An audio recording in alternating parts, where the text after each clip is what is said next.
Former WWE star says Randy Orton was meant to be a wrestler. In his 4-year run with WWE, Maven faced a variety of veterans, legends, and fellow up-and-coming stars of the business. On a recent episode of The False Finish, Maven recalled a standout match against an opponent that technically fell into the latter category, though his skills seemed more aligned with that of a veteran.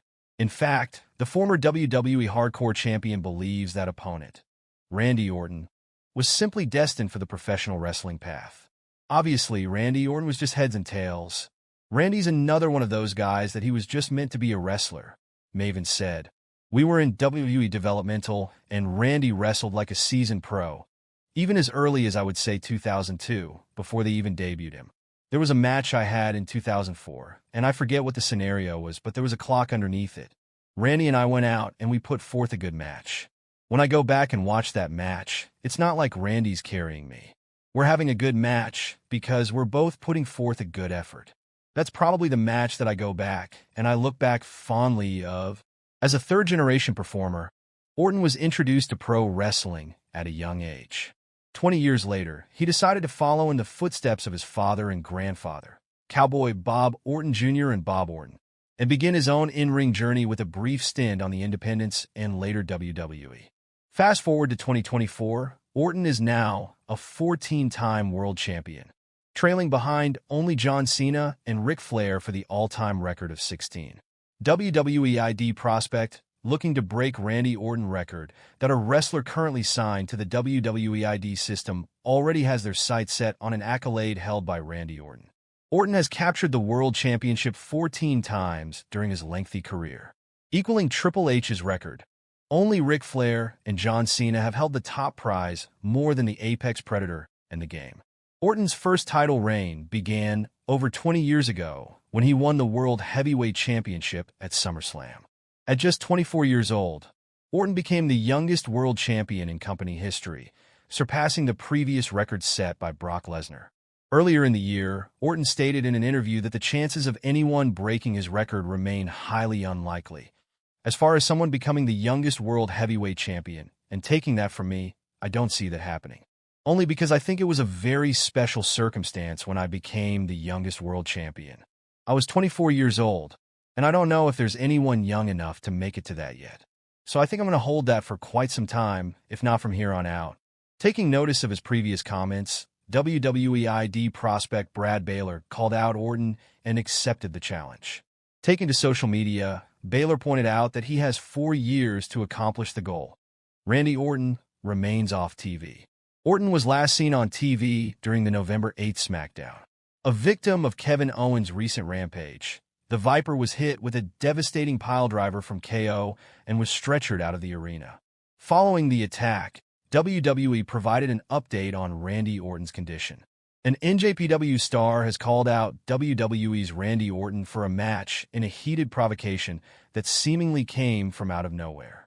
While the Big Wrestle Dynasty crossover event is set to take place at the Tokyo Dome on January 5th featuring NJPW, AEW, CMLL, Stardom, and ROH stars, one talent has challenged WWE stars as well.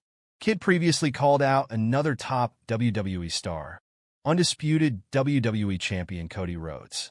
You can click here to read more about his Tokyo Dome challenge to Rhodes. However, Kid is seemingly already occupied for the Wrestle Dynasty affair, set to take on Kenny Omega in the latter's return to the ring for the first time since December 2023.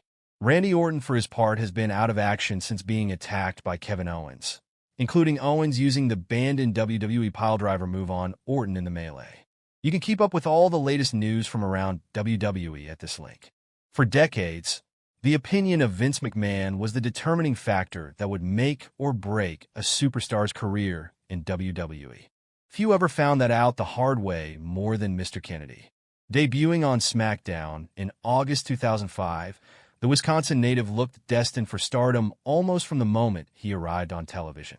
The real-life Ken Anderson was even given McMahon's own middle name, Kennedy, as his WWE moniker.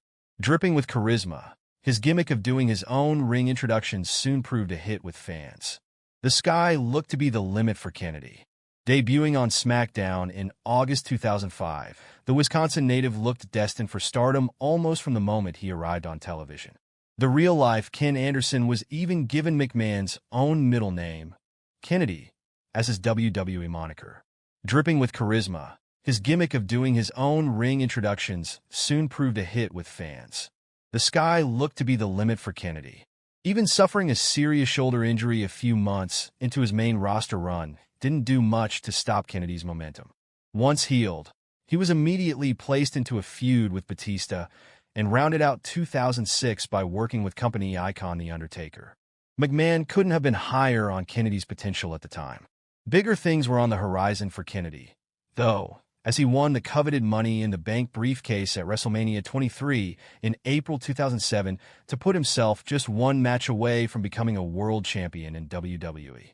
Unfortunately for Ken, he would never actually get to cash the briefcase in. A suspected torn tricep muscle meant that Kennedy was hurriedly booked to lose the briefcase to Edge.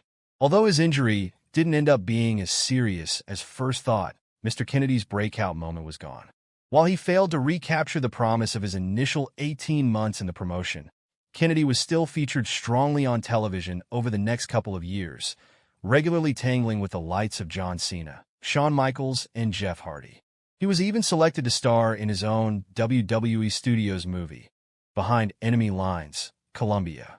However, in May 2009, an in-ring incident with Randy Orton on Raw would leave McMahon so furious that he fired Kennedy over it and blacklisted him from ever returning to the company. Orton and Mr. Kennedy only locked up for a brief passage of a 10-man tag main event, but a botched-back suplex from Kennedy, which saw Orton land directly on his head, would ultimately cost the once-hot prospect his job. Explaining his side of the story on a message board that he used to run, Orton revealed exactly what he said to Kennedy and McMahon after the match. "I did tell Ken that he shouldn't be dropping me on my head with such a simple basic move. He never said sorry and even called me a liar after the match. I remember looking at him in disbelief. And yes, I did tell management I did not want to work with him after that. Who wouldn't? That's my side." An irate Orton continued, "I honestly hope for his wife's sake that he can find something else he's marginally good at and earn a living. I know he really wants to entertain, so good luck, Ken, you're going to need it." Kennedy was officially released by WWE 4 days after the match. His high-profile run in WWE meant that Kennedy, under the ring name Mr. Anderson, was snapped up by TNA Wrestling in January 2010, where he won the company's world title on 2 occasions. He departed the promotion in 2016 and has worked occasionally on the independent circuit ever